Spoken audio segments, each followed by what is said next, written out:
Hubble has given us 26 years of remarkable observations. But what comes next? Over the last 2 years, we have asked some of its most loyal users, advocates and staff what they think we can expect from the telescope's future. Now it's the time to share their answers and their hopes for the future of Hubble.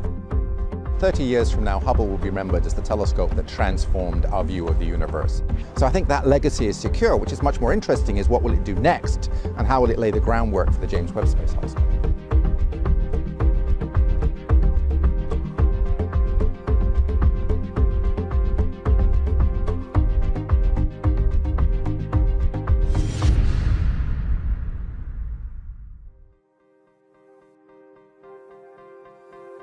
Hubble's legacy is undeniable, and the research it has spawned has already made a huge impact on our knowledge of the universe.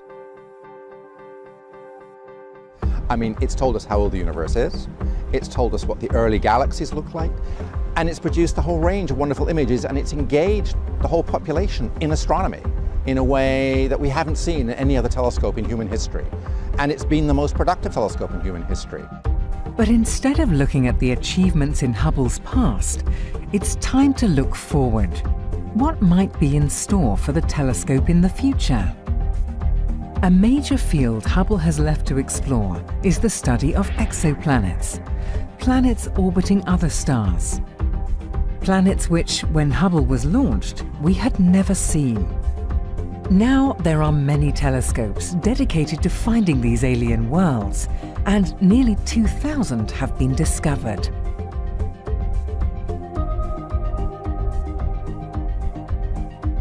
Once they're identified, Hubble plays a critical role in finding out what these planets are like. How hot are they? What are they made of? How much water do they possess? And much more. Because the discovery rate for exoplanets is so fast, and this is such a fast-moving field, the planets we have to study now are much better than even a couple of years ago, and this is going to continue throughout the end of Hubble's lifetime. So every successive year, there's new and better planets to look at that we didn't have, even just last year, even just last month. The actual discovery rate is that exciting. The spectral capabilities of Hubble now are so much better than they were a few years ago that the science questions we're asking are spectacular. How much water is on a planet? You can potentially map out a planet and actually look at one side of the planet compared to the other. So there's science questions that we're going to be addressing, which I think will blow people away. The exoplanets Hubble has studied, though hardly close neighbours, are within our own galaxy. Other discoveries are likely to lie much, much further afield. The Hubble Deep Fields are among the most influential images the telescope has ever taken. But Hubble can look even deeper into the cosmos by using the universe's natural gravitational lenses to magnify distant objects, something that's being done through the Frontier Fields program. We'll be studying the places in the sky where the most massive objects in the universe are. These are the strong lensing clusters. And Einstein's theory of general relativity tells us that these massive objects actually bend space and time around them. And so galaxies that are behind these clusters will appear brighter and larger than they would otherwise. So basically these things act as nature's telescopes. So we'll be using Hubble with these natural telescopes to peer deeper into the universe than we've ever been able to before. Well, first, I think the deeper the better. If we can have programs follow up all these Hubble Deep Field programs further, and even over a patch of sky, just look deeper and deeper and deeper, almost all the way back to the beginning, I think it's wonderful.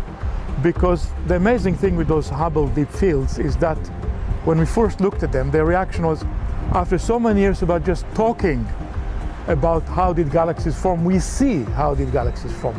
We actually see it. We see a time sequence in time. We see how it evolved with time, because we live in a time machine. I think if we can extend it a bit more, that's wonderful.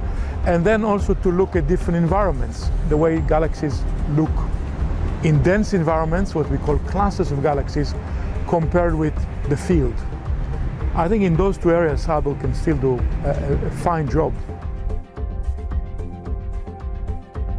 So Hubble's work is far from over.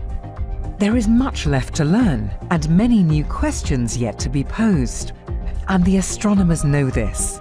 There are still thousands of astronomers waiting for the chance to use Hubble for their research, with 10 times as many applications to use the telescope than can be accommodated. Hubble is just at the peak of its power now, and we're learning new ways to use the Hubble. We haven't even scratched the surface of what we can do with exoplanets.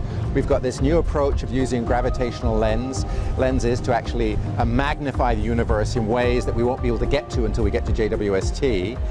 We're learning new things about stellar populations. In some sense, the discoveries are just beginning yet again. We're on another regeneration of discoveries.